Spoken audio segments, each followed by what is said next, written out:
Quero te convidar a abrir da palavra de Deus. Bom, está ali na projeção, né? Mas nada impede que você possa ver em outra versão, está ali meditando, olhando na sua Bíblia. Filipenses 4, os versos 6 até 8. Filipenses 4, 6 a 8. Não vivam preocupados com coisa alguma. Em vez disso, orem a Deus, pedindo aquilo de que precisam e agradecendo-lhe por tudo que Ele já fez. Então, vocês experimentarão a paz de Deus, que excede todo entendimento e que guardará seu coração e sua mente em Cristo Jesus. Por fim, irmãos, quero lhes dizer só mais uma coisa. Concentrem-se em tudo que é verdadeiro, tudo que é nobre, tudo que é correto, tudo que é puro, tudo que é amável e tudo que é admirável. Pensem no que é excelente e digno de louvor. Obrigado, Senhor, por esta palavra que recebemos do Teu Filho, servo, apóstolo Paulo. Assim como o Senhor falou diretamente naquele momento, quando os irmãos pegaram pela primeira vez esta carta de Filipenses e leram essas palavras. E o Senhor falou a seus corações: fale conosco, em nome de Jesus Cristo. Amém. No século XIX, antes da invenção dos carros e dos trens, as pessoas e as mercadorias viajavam em grandes carruagens, puxadas por cavalos, chamadas de diligências. A gente só conhece isso dos filmes. Para cruzar um país, os cavalos corriam por horas pela mesma estrada de terra.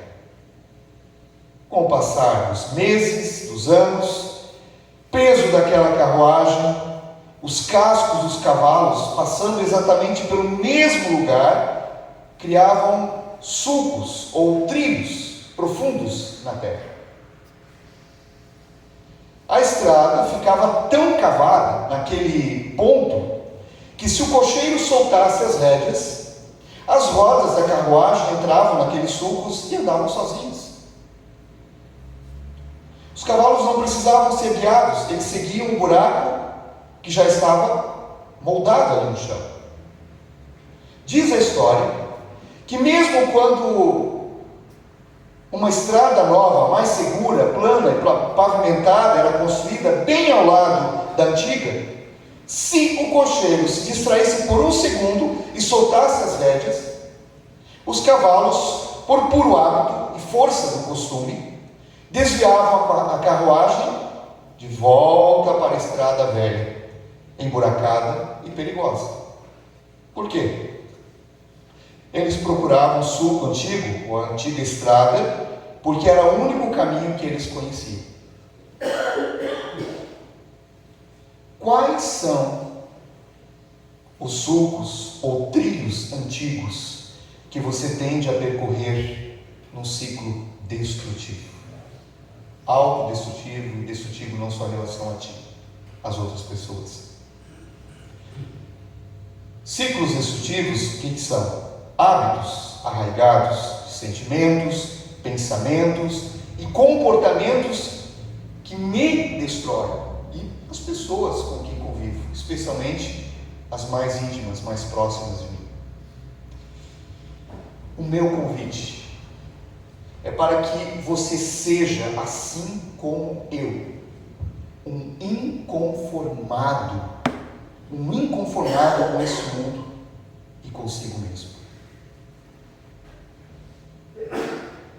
O Evangelho é o chamado de Cristo a segui-lo para fora desse ciclo destrutivo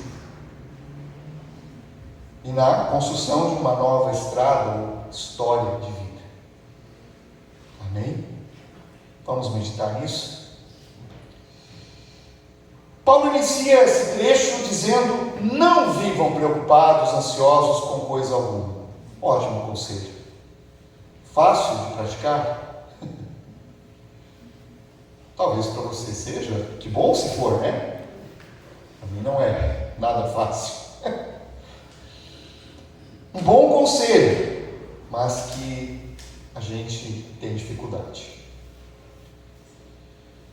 Só que ele não para por aí, ele continua. Em vez disso, orem a Deus, pedindo aquilo de que precisam e agradecendo-lhe por tudo que ele já fez. A ansiedade é a maior doença do século. Não é exagero. Claro, ao lado da depressão, outras, mas a ansiedade, segundo a Organização Mundial da Saúde, diz que 9,3% da população brasileira que foi diagnosticada clinicamente vive o transtorno da ansiedade. O índice é quase o triplo da média de várias outras regiões do globo terrestre. Ou seja, o Brasil lidera o ranking mundial de transtorno de ansiedade. Que coisa, né? Em quantidade de pessoas clinicamente diagnosticadas, aquelas que foram diagnosticadas, fora as que não foram. Isso representa aproximadamente 19 milhões de brasileiros. A palavra ansiedade, sua origem, ela traz a ideia de estrangulamento. Quem já teve crise de ansiedade sabe que essa é a sensação de aperto no peito, de sufocamento. Mas a palavra também significa ter uma mente dividida. As nossas esperanças nos puxam para um lado. E os nossos temores, os nossos medos, as nossas ansiedades nos puxam para o outro. E isso nos rasga. Isso drena nossa energia, nos enfraquece. Não é frescura. Como pessoas desprovidas de entendimento por ignorância afirmam, não é frescura. É real. Você já se perguntou por que as nossas emoções tendem a prevalecer, vir antes que a razão quando estamos ansiosos, quando algo nos causa a ansiedade, uma crise de ansiedade? Por quê? Você já se perguntou por que isso acontece? Eu quero te convidar a olharmos um gráfico, para nos ajudar a exemplificar, a entender melhor isso. Quantas vezes você tomou uma atitude por impulso e minutos depois pensou: por que eu agi assim? Que droga, por que eu falei isso? Por que eu tive esse rompante? Vamos pensar sobre isso, refletir sobre isso.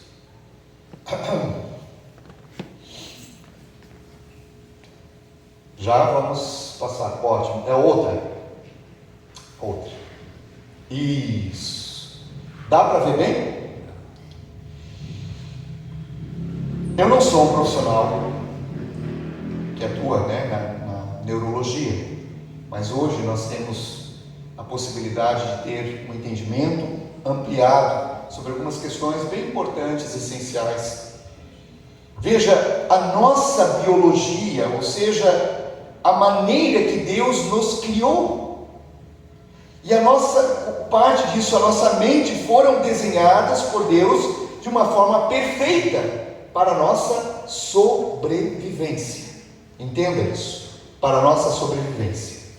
Mente e emoções fazem parte do que somos. Ouvi de uma psicóloga que disse que são irmãos gêmeos. mente, emoções, razão, emoção. Porém, por causa da nossa natureza humana herdada, do pecado, do Adão e da Eva, também herdamos o desequilíbrio entre a mente, a razão e as emoções. Facilmente nós entramos no piloto automático. E aí tendemos a reagir movido pelas emoções quando enfrentamos algo que nos tire do nosso centro de equilíbrio. Que algo é esse? O psiquiatra Augusto Cury fala de gatilhos, gatilhos, algo que nos, por exemplo, um problema que eu não vejo solução, medo, que pode gerar uma fobia, uma crítica, uma exposição constante ao estresse, esgotamento, e de repente dispara um alarme. Que alarme?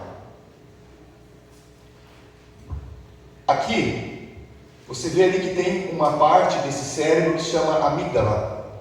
Não tem, uma parte do cérebro, tá? A amígdala está no córtex sensorial, que é a parte das sensações, os estímulos sensoriais, emoções, sentidos. E esse alarme é um sensor emocional, como se estivesse ali dizendo perigo, perigo, perigo, perigo, sabe? Piscando uma luz vermelha, quando tem uma situação que o cérebro, da forma como Deus nos constituiu, vê a partir desse gatilho, dessa situação que eu vivi, real ou não, mas que a interpretação da minha mente, nessa parte da minha mente, que vê ali um perigo. Essa reação é como um atalho da emoção. Quanto tempo reagimos diante de um gatilho, de algo que nos gera uma ansiedade? Sabe quanto tempo? 15 milissegundos. Isso é mais rápido que um piscar de olhos. Aí complica, Isso é uma forma de defesa que Deus nos criou, a maneira como Deus nos criou, para a nossa sobrevivência. Vamos tentar comparar isso, como mostra ali no gráfico, como um motoboy que sai a toda velocidade sem pensar, simplesmente porque ele tem algo para entregar, enfim, uma pizza, e ele sai a 1000. Não estou falando de motoboys, tá? Isso é só um exemplo. O que acontece? Vem o medo, o aperto no peito, o nervosismo explode no corpo instantaneamente no piloto automático. Ou seja, você não escolhe sentir isso. É uma reação biológica instantânea de sobrevivência. Esse é um alarme. Deus os criou assim. Esse é o atalho das emoções, a estrada curta. Então isso significa que somos programados dessa forma e nada podemos fazer a respeito? Não é bem assim. Podemos em Cristo, embora não seja algo que aconteça naturalmente, ou seja, eu tenho que exercitar o meu cérebro para buscar esse caminho da razão, a maneira que eu ponho essa minha razão na palavra. Aqui tem mais uma questão importante. Eu não sei se eu estou conseguindo me fazer compreendido. Sim? Vocês estão olhando para mim assim, meu Deus, será? Então esse caminho da razão, queridos, não é o mesmo que racionalizar. O que é isso? Vamos ter outro gráfico, tem uma outra, depois voltamos para esse de novo, tá? O que é racionalizar? Observe nesse gráfico as diferenças. Ele resume o maior divisor de águas entre quem amadurece espiritualmente e quem continua escravo de si mesmo. É o confronto entre a estrada da razão, da lucidez e o perigo de racionalizar. Vamos ver a diferença. Quem caminha pela estrada da razão aciona a mente para buscar unicamente a verdade de Deus. Não importa o quanto ela doa. Se eu sei que eu preciso dessa verdade para que Deus possa tratar comigo, me curar, me restaurar, trabalhar na minha vida, eu abro minha mente para a verdade de Deus. Racionalizar é usar essa capacidade de pensar apenas para fabricar uma desculpa humana, confortável, que acalme a consciência. É a fuga. É a fuga. É justificar erros. Semelhante a isso, esse entendimento.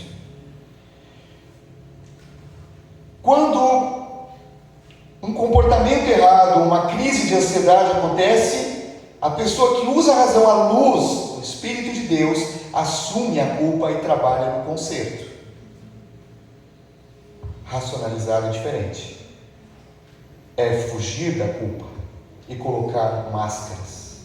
Uma delas é uma espiritualidade que parece que a pessoa é muito espiritual, por exemplo. Se esconde, mas não trata. E pela própria lógica, parecer que tudo está bem, mas no fundo não está. Uma outra questão aqui é que a estrada saudável, onde nós colocamos a nossa mente alimentada na palavra de Deus, ela é estável. Já a racionalização é outra coisa, é alimentada pelo orgulho do ego, que tenta sempre provar que tem razão em tudo. Eu tenho razão, eu me justifico, eu tenho razão, e ponto final, e não quero conversa. Isso é racionalizar. Diferente da questão de trilharmos esse caminho da razão. Volte ao slide. Primeiro gráfico. Como acionamos o caminho da razão para não sermos dominados por nossas emoções? A questão é que o caminho da razão leva quanto tempo para que a gente possa ter um pensamento, uma reação em pensamento consciente, sóbrio, para analisar uma situação? 30 a 40 milissegundos, o triplo do tempo que as nossas emoções surgem, afloram diante de algo, gatilho, algo que me causa uma ansiedade. Você entende? O triplo. Como superar esse espaço de tempo? Nós não podemos mudar a nossa biologia, mas nós podemos mudar os nossos pensamentos. Vamos colocar assim: é semelhante a um motorista numa avenida principal. O motorista, ele precisa ter um raciocínio rápido, mas calmo, prudente, não desrespeitando as leis. Ok? Dá para entender? Deus nos deu uma mente para pensar sabiamente, com inteligência. Como podemos usá-la antes de sermos dominados pelo impulso das emoções? Eu não estou dizendo que emoções sejam ruins, por favor, não interpretem assim, né? Eu estou dizendo o impulso, a impulsividade. Filipenses 4, versículo 6. Voltemos nesse versículo. Não vivam preocupados com coisa alguma, em vez disso, orem a Deus, pedindo aquilo que precisam, de que precisam, e agradecendo-lhe por tudo o que Ele já fez. A oração, irmãos, é um recurso extraordinário de Deus. Um canal livre que eu tenho para chegar direto à presença do Pai, do meu Pai Celestial, no trono da graça, e ali derramar a minha alma. Creia nisso. Não existe nada demasiadamente grande para o poder de Deus, mas também nem demasiadamente pequeno para o seu cuidado paternal. Ele se importa. Ele se importa. Então, qualquer oração aciona o céu. Espera aí. A correta. Tá, mas qual é a correta? Primeiro, a correta é que busca somente o único e verdadeiro Deus, Jesus Cristo, e só Ele. Mesmo quando as nossas emoções, as circunstâncias são contrárias à fé, e até mesmo elas são reais, estão ali acontecendo. Mesmo assim, não é uma oração feita como barganha, uma fórmula mística que eu digo as palavras corretas, faço o meu sacrifício e Deus tem que me abençoar. Isso é engano e arrogância. Cuidado com isso. Não é a oração forte do pastor X ou Y que apela para o emocional e fala o que as pessoas querem ouvir. Claro, sabe como fisgar.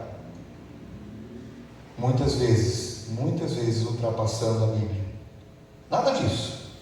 A oração correta, amados, é aquela que crê no Deus vivo. Recentemente eu preguei sobre o Salmo 91. Tem vários nomes para Deus ali. Mas não é só saber quem é Deus no sentido racional, é crer nesse Deus e adorá-lo pelo que Ele é. Sempre que nos vemos ansiosos, a primeira coisa é ficar a sós com Deus. É verdade que às vezes a gente não consegue sossegar de imediato, né? O coração está turbilhão, nossa mente, nossas emoções, respire fundo e vá caminhando nesse momento de galgando, né, ali a presença de Deus em oração, conversando com Deus, abrindo o teu coração. Mas uma forma muito preciosa é começarmos colocando a nossa mente, o nosso pensar, o nosso orar, o falar com Deus, calibrando o nosso pensar, reconhecendo a grandeza de Deus à luz da sua palavra. Não é só apenas apresentar palavras de elogios, mas é fazer isso crendo e olhando com atenção. Mesmo que no primeiro momento, a gente quando não está bem, né, quando emocionalmente nós estamos inquietos, a gente põe os olhos na palavra ou reflete, parece que aquilo não faz sentido nenhum. Calma, deixe Deus trabalhar. Isso não significa que preciso estar todo o tempo emocionado, mas que preciso crer nesse Deus, verdadeiramente conhecê-lo, tê-lo como meu Senhor e Salvador e me relacionar com o meu Deus que eu amo e confio. Você já entregou sua vida a Ele? De verdade? Você tem certeza da vida eterna? Salvação? Só pense nisso. O convite é para que você faça isso, porque o Senhor te ama. A oração começa quando focamos nossa atenção em Deus, não em nós mesmos. Ao lado de reconhecer a sua grandeza, eu preciso também reconhecer os meus pecados. E um em especial, quando me falta fé. Eu preciso dizer, Senhor, eu creio, mas eu estou tendo aqui uma crise na minha fé. eu estou tendo dificuldades, não consigo entender o que está acontecendo, mas estou aqui. Derrame a sua alma perante o Senhor, seja explícito, sem medo de ser reprovado.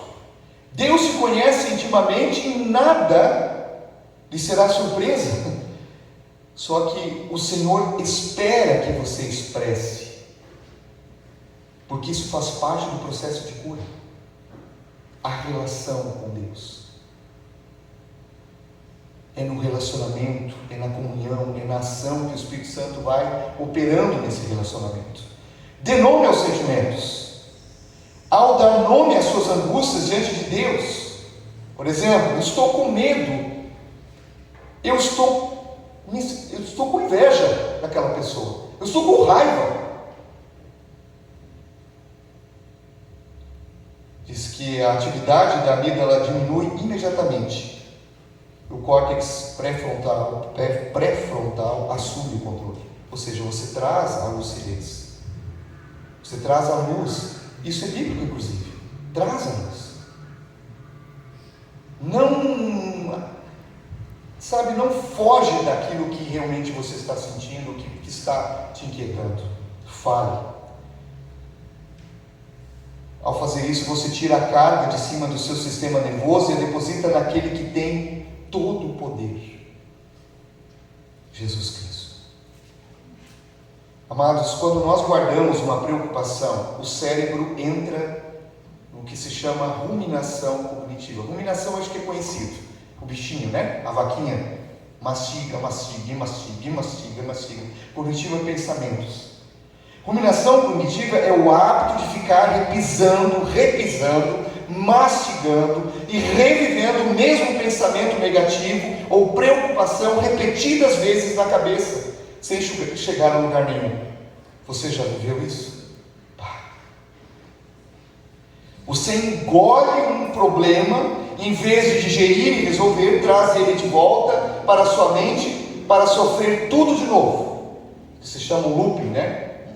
Como se parasse no tempo e você vivesse só aquela trajetória daquela memória de novo, de novo, de novo, de novo. E lá se vai à noite, adentro.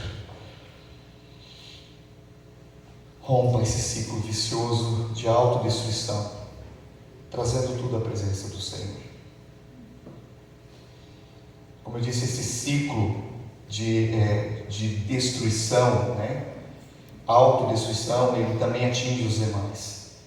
Porque é claro que alguém que vive nesse momento de trazer de novo aquela preocupação e aquilo fica ruminando em pensamento, como é que você vai ficar?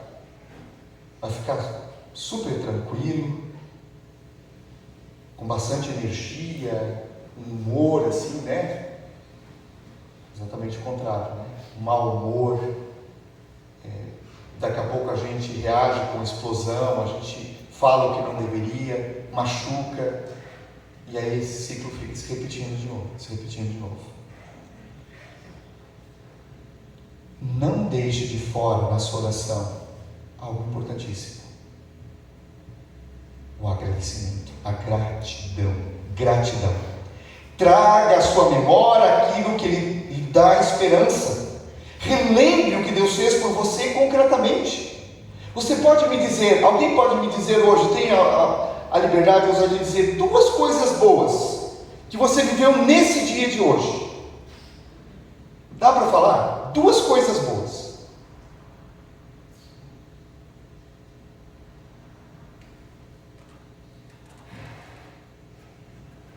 Ninguém?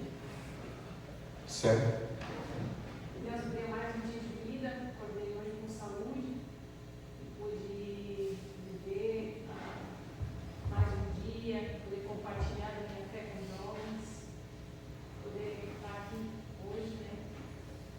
Nós temos 3 coisas já. Glória a Deus. Viu como? Até parece ser um exercício assim, isso não faz diferença. Mas você está reconfigurando a tua mente.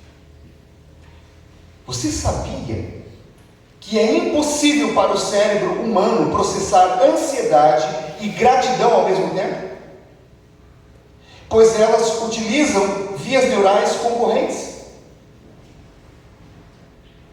A ansiedade foca na falta e na ameaça, liberando cortisol. A gratidão foca no recurso e na segurança, liberando dopamina e ocitocina. Não é fórmula, é graça. É graça. Então, vocês experimentarão a paz de Deus. Então, trazendo a Deus em oração tudo aquilo que nos preocupa, que nos anseia, adorando a Deus, agradecendo a Ele, então vocês experimentarão a paz de Deus. Amados, Deus promete a sua paz. Paulo está falando aqui de uma forma afirmativa. Ele não está tendo nenhum espaço para a dúvida que virá essa paz. Não é uma paz fabricada, uma paz zen, que faz de conta que tudo está bem até cair na real. Não.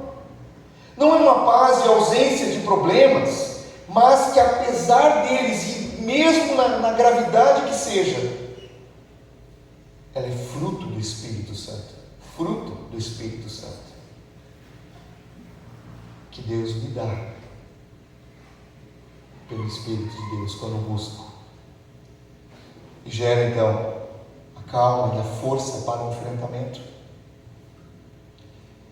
Olha só que coisa preciosa. O sentido que aqui está a paz, que diz que excede todo entendimento e que guardará o seu coração e a sua mente. Guardará. Essa paz é guarda. É uma linguagem militar. Sentinela. Sentinela de minhas emoções e pensamentos em Cristo Jesus. Uma mente não calibrada aceita qualquer pensamento invasivo, medo, vingança, autocompaixão, autocomiseração, que é o coitadismo, né? Eu sou a pessoa mais coitada da face da terra.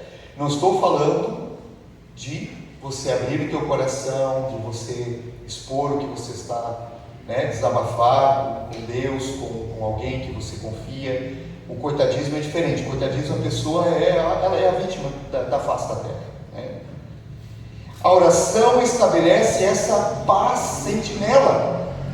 Quando um pensamento disfuncional tenta entrar, a paz de Deus barra a sua entrada, sinalizando: epa, peraí, realmente, não é uma negação. Está dizendo, o problema não é grande, não é fantasiar as coisas. Mas você diz: peraí, o problema pode ser grande, mas e quem é o Deus que está comigo? Agora, entende aquilo que eu estava falando sobre a questão de adorar a Deus, de colocar os nossos olhos em Deus, não em nós? Então, começa a haver uma estabilização. Os nossos pensamentos param de oscilar freneticamente. É real. É um milagre de novo da graça de Deus. Por fim, irmãos, diz Paulo, quero lhes dizer só mais uma coisa. Concentrem-se em tudo que é verdadeiro, nobre, correto, puro, amável, admirável, excelente e digno de louvor. Claro que a lista não para aqui, mas tudo o que vem do alto, o que vem de Deus. Esse versículo tira toda a ilusão de que romperemos o ciclo destrutivo sem nos envolvermos nesse processo. Concentrar-se envolve colocar nossa mente em ação, a trabalho, nada de preguiça mental. Nossas emoções não se dobrarão facilmente porque elas muitas vezes estão amarradas a memórias antigas doentias, que irão fazer soar de novo e sempre de novo o alarme lá no córtex sensorial. Ansiedade, medo, pânico, fobias E sempre vão surgir novos gatilhos emocionais. A vida nos põe em situações difíceis. Nos põe na parede, nos encurrala. São muitas as situações que são pesadas para se enfrentar. Mas é possível romper com esse ciclo doentio, orando, trazendo à consciência a palavra de Deus. Você ora, você pensa em quem Deus é, você pensa naquilo que Ele já fez, você agradece, você pensa e traz à tua memória a palavra. Exercitar minha mente, que é um músculo, dia após dia, semana após semana, mês após mês, na palavra. Claro, ler bons livros cristãos, eu posso te ajudar nisso, temos que ter um critério também nisso. Prestar atenção na pregação. Visitar e revisitar passagens bíblicas, não só aquelas que me agradam, mas também aquela que me inquieta e questiona. Trazer a memória e ao coração, até que se tornem verdades absolutas de Deus, porque são, mas para mim. Até que, como nós cantamos antes de começarmos o momento de pregação, até que seja a voz clara, audível de Deus. Queridos, muitos crentes correm atrás de profecias de homens, mas ignoram a palavra profética da pregação do Espírito Santo. Querem respostas imediatas. Eu creio que existam profecias, mas elas precisam estar de acordo com a palavra de Deus, e não é toda hora, todo instante. Agora a palavra de Deus está aqui para nós. Por que não também nos abençoarmos com a palavra?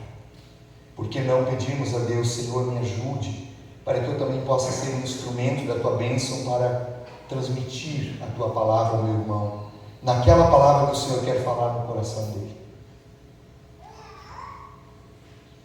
Queridos, em plena época da inteligência artificial, de tanta informação ou desinformação, eu não estou falando que a inteligência artificial não possa ser útil, eu também uso ela, mas é meu dever cristão exercitar meu discernimento espiritual, irmãos, para não adoecer em mentiras bem contadas. E quando eu cair em mim, eu estarei intoxicado. O inimigo é astuto. Concentrar-se no que é virtuoso e tirar a atenção da tela do que é vazio e vicioso.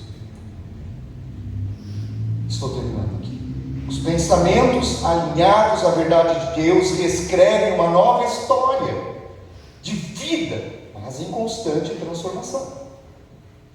Não para. Eu vou colher frutos. Eu verei resultados reais. Eu experimentarei a paz. Paulo disse, vocês vão experimentar. Jesus disse, deixo a paz. Jesus pôs-se no meio deles e disse-lhes, paz seja convosco. E a paz de Deus. Nós vamos desenvolver uma resistência emocional, no sentido positivo de superação. Mas nós precisamos prosseguir, amados. Não desista, continue. E vez após vez eu creio que o Senhor vai quebrando as algemas desse ciclo destrutivo. Amém? Amém? Amém. Amados, eu não estou trazendo aqui para vocês uma fórmula. Eu estou refletindo com essa palavra. Eu primeiro refleti porque Deus está tratando comigo. Eu estou compartilhando com vocês aquilo que Deus também tem feito na minha vida. Cuide com os atalhos emocionais e com aqueles que propõem atalhos para aquilo que faz parte do processo de Deus. Você vai receber as bênçãos que Deus tem para você. Não vai ter tudo que você quer, mas Deus sabe cuidar de você. sabe de suas necessidades físicas, emocionais e espirituais. Ele sabe. Por mais que nossos sentimentos digam o contrário, por mais que nós tenhamos tido experiências traumáticas e coisas que a gente tem dificuldade de confiar em Deus, mas os sentimentos, as emoções, as circunstâncias são mutáveis. Deus é imutável e Ele é fiel. E Ele transforma as nossas mentes para que possamos desfrutar do bom, perfeito, belo, daquilo que Ele tem para você e para mim. Em nome de Jesus. Em nome de Jesus.